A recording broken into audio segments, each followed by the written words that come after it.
I'm Lupe. Thank you so much for stopping by today. I really appreciate you being here with me, taking the time out of your day to spend it with me. So today I'm back with 2 tutorials featuring the newest Mint to Be palette from Colourpop Cosmetics. I did a whole review on the entire collection last week. I swatched everything and then I also did a mini tutorial featuring the palette right here. So now really moving on to the tutorials of the day. I originally intended to create a simple, fast, basic, fast look, plus adding on a dramatic look, but then I thought I should really play with this color because there's nothing basic about this palette. So the first look we're creating is a glitter half cut crease.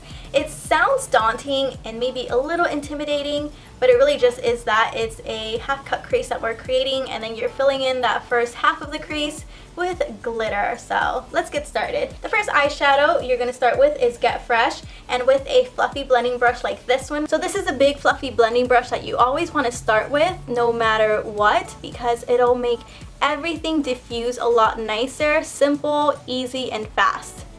Those are the key words of the day. And all you're really going to do is blend this into your crease, moving back and forth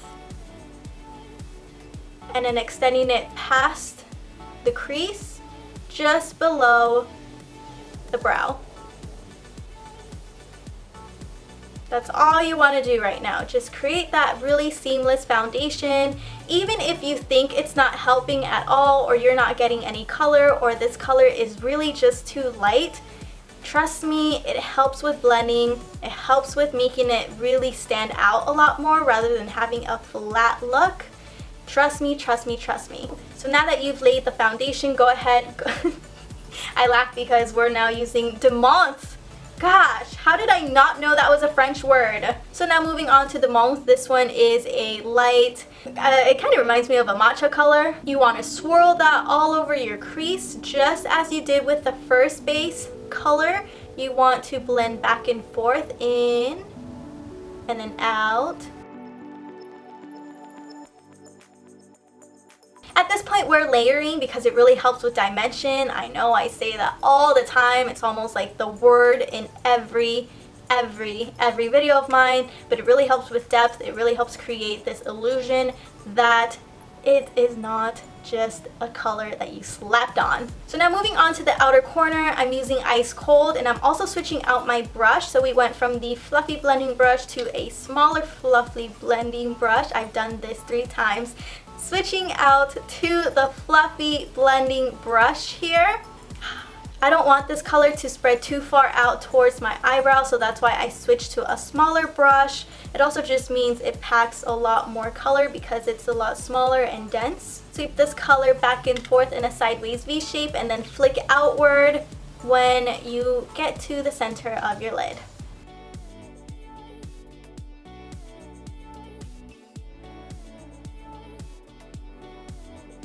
Now moving on to the concealer. The concealer here is very important when it comes to creating cut creases or using it on your lid space. Very important to have it look opaque. These are actually my top 3 concealers I recommend to use on the eye area. The first one here is the Benefit Cakeless Concealer. This one just recently came out a couple of months ago, I think in just recently. But this one is very fast drying. You don't need anything else to set it with. You don't need any powder. It dries insanely fast.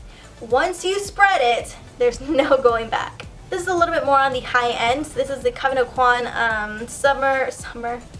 This is a little bit more on the high end side. This is Kevyn Aucoin Supernatural Concealer. Oh, I thought my camera shut off. Great one as well. This one doesn't dry as fast as my Benefit one, but it does hold up and it doesn't smear or crack. Now this concealer here is the Born This Way Multi-Use Sculpting Concealer by Too Faced. This is one of my my favorites to recommend for those of you just starting off with makeup. The tube is fairly big, so I don't like using it directly on my eyelid to cut the crease, but nonetheless it does the job. Like if you spread it around on the skin, especially when you're working with a lot of color. This is actually one of the reasons why I use opaque concealers, because it won't create a muddy look. No matter what color you're wearing, no matter how dark it is, it won't create a muddy look. it'll just blend over it kind of like an eraser. But okay, so grab yourself a small flat brush. It could be a flat square brush like this one here. It could be a flat round brush. It could be more dense like this. It could be more, I had it right here. It could be more of a really flat brush like this. All you want to do is take your concealer and then dip your brush in that concealer. Start from the inner corner and then just like magic swipe all the way half through to the center of your lid. And then you just want to fill in that space. If your concealer does not dry all the way through, make sure to apply some translucent powder right on top of it. Next, take your Super Shock shadow in Mint For You and with a flat brush, or really you can use your finger. But let's just start off with a flat brush so that you can get below that cut crease. And then fill it in with your finger. And if you don't happen to have this Super Shock shadow, it's very similar to the shade Freshman, or you can also use the shade Mint Tea, which is what I'm wearing at the center right here right now. Next up is the glitter here. You want to use a very small brush. This is Colourpop's L1, but my other favorite is, well, not that one. My next favorite is e.l.f. 204 or this Sigma E06 wing liner brush. So just dipping it into the glitter here. You want to start placing it along that cut crease. You just want to pack it on. Just want to pack it on. How exciting! We're almost done with the look. So next I'm using Play It Cool on the inner corner, and once again you can take your pinky, your finger, or you can use a small brush. I'm using the same brush I used for the glitter. Using Play It Cool, putting it on the inner corner. Pat, and then slide all the way through the lower lash line. Okay, so really quickly, never purchase this. Never. Please, if you appreciate your skin, you love your skin, you love yourself, you will not use these. These are horrible. These are so dry, and even a paper towel from like the kitchen is softer than this mess. Like, I was gonna return it, but I think I'm past my return date. But yeah, don't do it. And finally, go ahead and apply your favorite lashes. If you want to wear some false eyelashes, or if you don't, just go ahead and apply some mascara to your top and lower lashes, and this look is complete. Now the second look here is a little bit more dramatic in terms of glitter being all over the lid space, but still a very pretty look nonetheless, so let's get started. First things first here, let's get fresh. Just as with the first look, start with this pale mint color and apply it directly on your crease and blend away. So the process is almost identical to the previous look.